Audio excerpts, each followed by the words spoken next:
আসসালামু আলাইকুম। আজকের আন্তর্জাতিক বাংলা সংবাদে আপনাকে স্বাগতম। শুরুতে জানাব সংবাদ শিরোনাম, এরপর বিস্তারিত।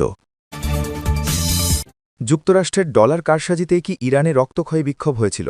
ইরান যুক্তরাষ্ট্র যুদ্ধের গোপন নথি ফাঁস। পাকিস্তানে মেডিকেল সুবিধা সম্পন্ন নতুন জেলে সরিয়ে নেওয়া হবে ইমরানকে, আশ্বাস পাকিস্তানি মন্ত্রীর। হঠাৎ ইরান চীন রাশিয়ার বৈঠক, আলাপ কি নিয়ে জানবেন বিস্তারিত। অবশেষে ইরানে 4টি বড় ফুটবল মাঠের সমান মার্কিন যুদ্ধজাহাজ পাঠাচ্ছে যুক্তরাষ্ট্র। ইরানের পাল্টা হুঁশিয়ারি, এবার আর ছাড় দেওয়া হবে না। এতক্ষণ শুনছিলেন সংবাদ শিরোনাম, এখন শুনবেন বিস্তারিত। তবে তার আগে আপনাদের কাছে একটি ছোট্ট রিকোয়েস্ট থাকবে। আপনি যদি আমাদের এই চ্যানেলের নতুন দর্শক হয়ে থাকেন, অনুরোধ করব চ্যানেলটি সাবস্ক্রাইব করে বেল আইকনটি ক্লিক করুন। এতে করে নতুন ভিডিওর আপডেট সবার আগে চলে যাবে আপনার কাছে। যুক্তরাষ্ট্রের ডলার কারসাজিতেই কি ইরানে রক্তক্ষয়ী বিক্ষোভ, কি বলছেন মার্কিন অর্থমন্ত্রী? যুক্তরাষ্ট্রের অর্থমন্ত্রী স্কট বেসেন্ট বলেছেন, ওয়াশিংটনই কৌশল করে ইরানে ডলারের ঘাটতি সৃষ্টি করেছিল, যার ফলে রাতারাতি ইরানের মুদ্রা রিয়ালের ব্যাপক দরপতন হয়। হঠাৎ করে ডলারের বিপরীতে রিয়ালের রেকর্ড দরপতনের জেরে সৃষ্ট আর্থিক সংকট গত বছর ডিসেম্বরের শেষ দিকে তেহরানে বিক্ষোভ উস্কে দিয়েছিল। রাজধানী থেকে সেই বিক্ষোভ পুরো দেশে ছড়িয়ে পড়েছিল। জানুয়ারি মাস জুড়ে চলা ওই বিক্ষোভ এতটাই তীব্র রূপ নিয়েছিল যে 1979 সালে ইসলামী বিপ্লবের পর দেশটিতে সবচেয়ে বড় ও প্রাণঘাতী বিক্ষোভে পরিণত হয়েছিল। বিক্ষোভ শুরু হয়েছিল 28 ডিসেম্বর। ইরানে অনেক দিন ধরেই মূল্যস্ফীতি অসহনীয় পর্যায়ে রয়েছে। ডিসেম্বরে ডলারের বিপরীতে রিয়ালের রেকর্ড দরপতন সাধারণ ইরানিদের উপর বিশাল বড় আঘাত হয়ে আসে। প্রতিবাদ জানাতে তেহরানে ব্যবসায়ী ও দোকানদারেরা সড়কে নেমে বিক্ষোভ শুরু করেন। দ্রুত ওই বিক্ষোভ ইরান জুড়ে ছড়িয়ে পড়ে। বিক্ষোভের সময় ইরানের প্রধান বিচারপতি গোলাম হোসেন মোহসেন এজেই বলেছিলেন, বিক্ষোভকারীরা ইসলামী প্রজাতন্ত্র ইরানের শত্রুদের সঙ্গে সমন্বয় করে কাজ করছেন। বিক্ষোভকারীরা যুক্তরাষ্ট্র ও ইসরায়েলের হয়ে কাজ করছেন। বিক্ষোভ দমনে ইরান সরকার কঠোর বলপ্রয়োগ করেছিল। পশ্চিমা বিশ্বভিত্তিক মানবাধিকার সংস্থাগুলোর দাবি, বিক্ষোভে 6000-এর বেশি মানুষ নিহত হয়েছেন। নিহত ব্যক্তিদের মধ্যে অন্তত 150 শিশুও রয়েছে। ডলারের ঘাটতি বলতে বোঝায় সেই পরিস্থিতি যখন কোনো দেশের কাছে বিশ্বের অন্যান্য দেশ থেকে প্রয়োজনীয় পণ্য কেনার জন্য পর্যাপ্ত মার্কিন ডলার থাকে না। মেডিকেল সুবিধা সম্পন্ন নতুন জেলে সরিয়ে নেওয়া হবে ইমরানকে, আশ্বাস পাকিস্তানি মন্ত্রীর। পাকিস্তানের স্বরাষ্ট্রমন্ত্রী মহসিন নাকভি বলেছেন, আগামী 2 মাসের মধ্যে নতুন ইসলামাবাদ জেলের নির্মাণ কাজ পুরোপুরি শেষ হবার পর সাবেক প্রধানমন্ত্রী ইমরান খানকে সেখানে স্থানান্তরিত করা হবে। নতুন ওই কারাগারে মেডিকেল সংশ্লিষ্ট সুযোগ সুবিধা থাকবে। শুক্রবার গণমাধ্যমকে নাকভি এসব বলেছেন বলে জানিয়েছে এনডিটিভি। পাকিস্তানি এ মন্ত্রী বলেছেন, ইসলামাবাদের আদালতে দোষী সাব্যস্ত হওয়ায় ইমরানকে রাজধানীর কারাগারেই স্থানান্তরিত করতে হবে। পাকিস্তানের তেহরিক ই ইনসাফ দলের প্রধান ইমরান আদিয়ালা জেলে দীর্ঘ সময় নির্জন কারাবাসে থাকার কারণে তার স্বাস্থ্যের ব্যাপক অবনতি হয়েছে এবং দৃষ্টিশক্তিও অনেকটাই কমে গেছে বলে খবর বের হওয়ার পর নাকভির এ মন্তব্য এলো। সুপ্রিম কোর্টের নিয়োগ দেওয়া অ্যামিকাস কিউরি সালমান সাফদারের প্রতিবেদন বলছে, জেল কর্তৃপক্ষের অবহেলার কারণে ইমরান তার ডান চোখের দৃষ্টিশক্তির প্রায় 85% হারিয়ে ফেলেছেন। পাকিস্তানকে বিশ্বকাপ জেতানো সাবেক ক্রিকেটার ইমরান তার সমস্যার বিষয়ে বারবার জেল কর্তৃপক্ষকে জানালেও তারা তাতে গা করেনি বলে প্রতিবেদনে অভিযোগ করা হয়েছে।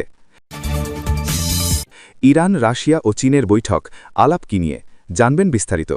ভিয়েনায় আন্তর্জাতিক সংস্থাগুলোতে নিযুক্ত ইরান, রাশিয়া ও চীনের রাষ্ট্রদূতরা তেহরানের পরমাণু কর্মসূচির সাম্প্রতিক ঘটনাবলী নিয়ে আরও এক দফা ত্রিপাক্ষিক আলোচনা করেছেন।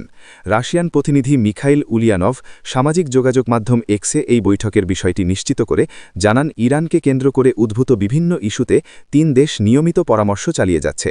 এর আগেও এই 3 দেশের প্রতিনিধিরা আন্তর্জাতিক পরমাণু শক্তি সংস্থা IAEA এর মহাপরিচালক রাফায়েল গ্রোসির সঙ্গে যৌথ বৈঠক করেছেন। পশ্চিমা বিশ্বভিত্তিক মানবাধিকার সংস্থাগুলোর দাবি, বিক্ষোভে 6000-এর বেশি মানুষ নিহত হয়েছেন। নিহত ব্যক্তিদের মধ্যে অন্তত 150 শিশুও রয়েছে। ডলারের ঘাটতি বলতে বোঝায় সেই পরিস্থিতি যখন কোনো দেশের কাছে বিশ্বের অন্যান্য দেশ থেকে প্রয়োজনীয় পণ্য কেনার জন্য পর্যাপ্ত মার্কিন ডলার থাকে না।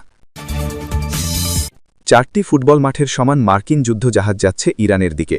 মধ্যপ্রাচ্যে বর্ধমান উত্তেজনা ও ক্ষমতার পালাবদলের আবহে ইরান সীমান্তে নিজেদের সামরিক উপস্থিতি কয়েক গুণ বাড়িয়েছে যুক্তরাষ্ট্র।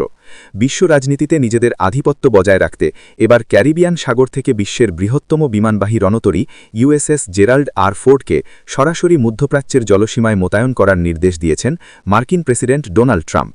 শুক্রবার এক ঘোষণায় প্রেসিডেন্ট ট্রাম্প স্পষ্ট করেন ইরানে ক্ষমতার পরিবর্তনই এখন পরিস্থিতির সেরা সমাধান হতে পারে এবং সেই লক্ষ্যেই মার্কিন প্রশাসন তেহরানের বিরুদ্ধে সম্ভাব্য সামরিক বিকল্পগুলো খতিয়ে দেখছে।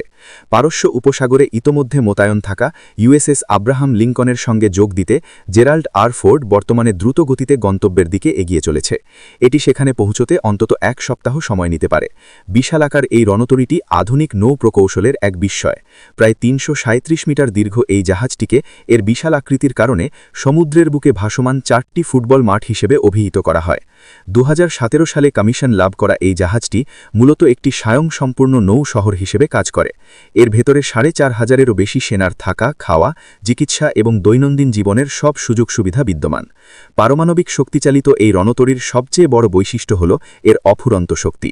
দুটি শক্তিশালী A1B নিউক্লিয়ার রিয়্যাক্টর পরিচালিত হওয়ায় এটি জ্বালানি ছাড়াই বছরের পর বছর সমুদ্রে অবস্থান করতে পারে। এই শক্তি ব্যবহার করেই জাহাজটি সমুদ্রে নোনা জল থেকে পানযোগ্য পানি এবং বিপুল পরিমাণ বিদ্যুৎ উৎপাদন করে, যা একটি ছোট শহরের চাহিদার সমান।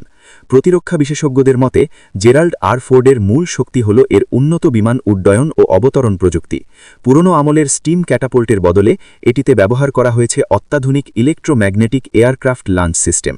এর ফলে এই জাহাজটি অত্যন্ত দ্রুততার সাথে একসাথে অনেকগুলো যুদ্ধবিমান আকাশে উড়াতে এবং নিরাপদে অবতরণ করাতে সক্ষম হয়। এই রণতরীতে ৬০ থেকে ৭৫টি অত্যাধুনিক বিমান বহন করা সম্ভব, যার মধ্যে রয়েছে FA-18 সুপার হর্নেট, E-2D হকাই এবং MH-60 হেলিকপ্টার। সাধারণ রণতরীগুলো দিনে গড়ে ১২০টি বিমান উড্ডয়ন করাতে পারলেও জেরাল্ড আর ফোর্ড জরুরি অবস্থায় দিনে সর্বোচ্চ ২৭০টি পর্যন্ত বিমান পাঠাতে সক্ষম হয়। প্রিয় দর্শক, এতক্ষণ শুনছিলেন আন্তর্জাতিক বাংলা সংবাদ। ভিডিওটি ভালো লাগলে একটি লাইক করুন, কমেন্ট করে জানান আপনার মূল্যবান মতামত, শেয়ার করে ছড়িয়ে দিন আপনার বন্ধুদের মাঝে। ভালো থাকবেন, সুস্থ থাকবেন। আসসালামু আলাইকুম ওয়া রাহমাতুল্লাহি ওয়া বারাকাতুহু।